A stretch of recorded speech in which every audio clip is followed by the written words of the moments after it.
Hi, I'm Sahaj Durnin.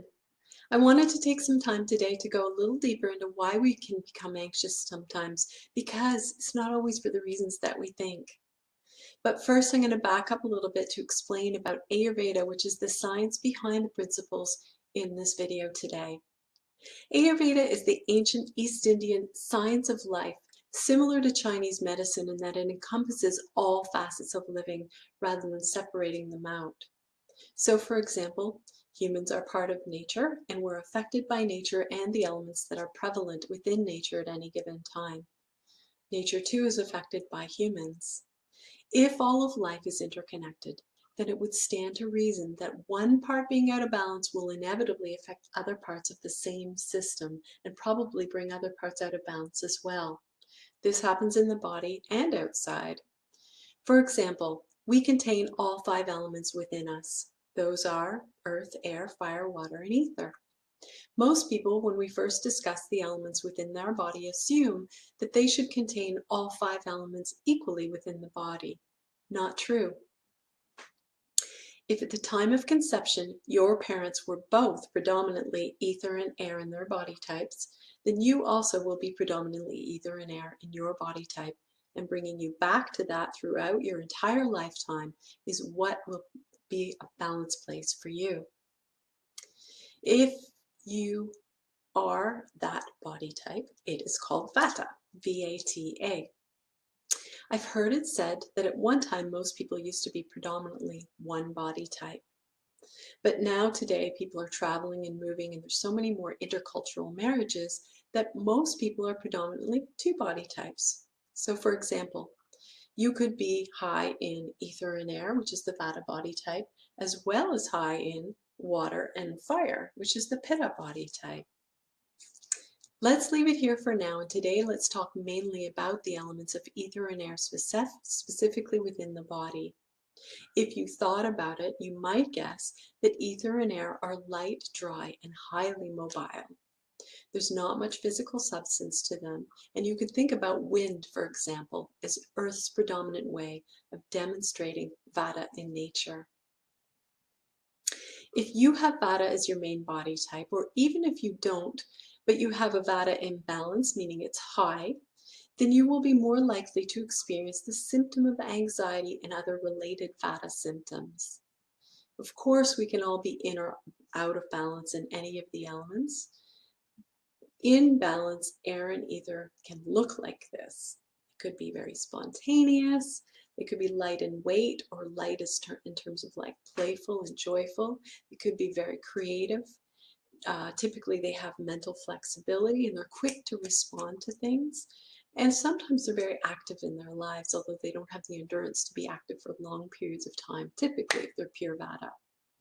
Out of balance, Vata can appear as anxious, fearful, insecure, erratic, and nervous. Very often the nervous system of Vata is affected when Vata is out of balance.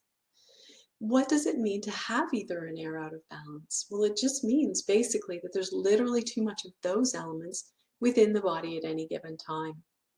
Also, given that these elements are very changeable, they could be very high one day and low or balanced the next day.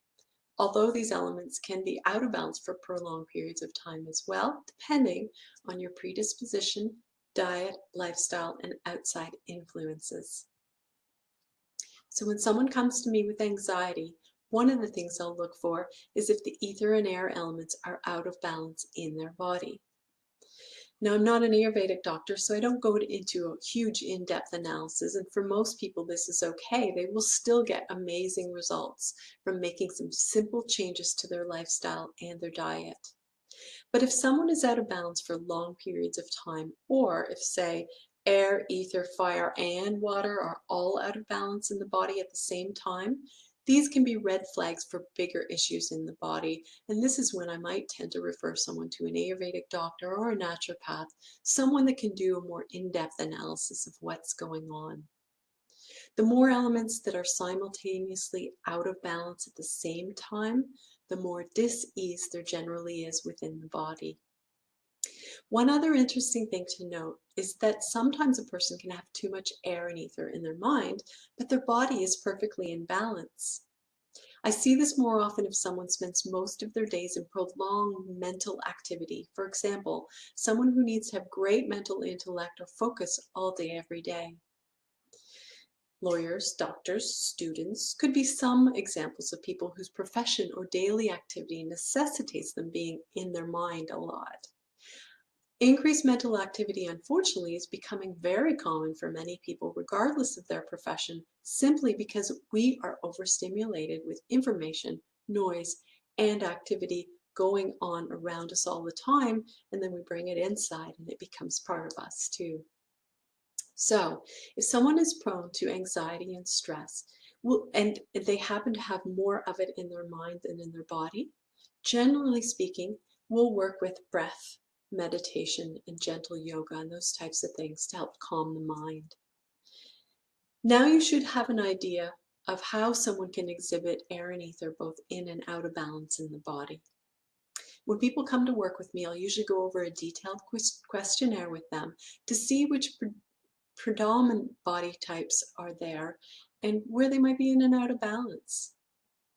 Say a Vata person comes to me, and a true Vata may typically, for example, be quite thin and have difficulty gaining weight. They typically tend to be dry, cold, and quick on their feet or quite mobile. Increasing these same qualities then, either in the diet or the environment, will tend to aggravate the Vata type. For example, eating light dry foods like chips or dried fruit or walking outside on a windy day will throw them out of balance quite quickly. Then using the same principle, opposite qualities will balance them. Typically what that means then is that eating heavy moist foods, staying warm, and staying grounded and hydrated can be really helpful for the Vata type. So if you find yourself becoming anxious for no reason at all, it may simply be that your Vata has increased within your body or your mind, or both. If this is the case, make sure to stay well hydrated and warm. It's also helpful to slow down and to find a way to bring some quiet, calming activities, such as meditation, gentle yoga, or even something simple like knitting or doing a puzzle. Because that's, you're not doing too much, it's not too active. Long, deep breathing can be really helpful as well. We'll go into more detail on how to bring each of the body types back into balance in my next video.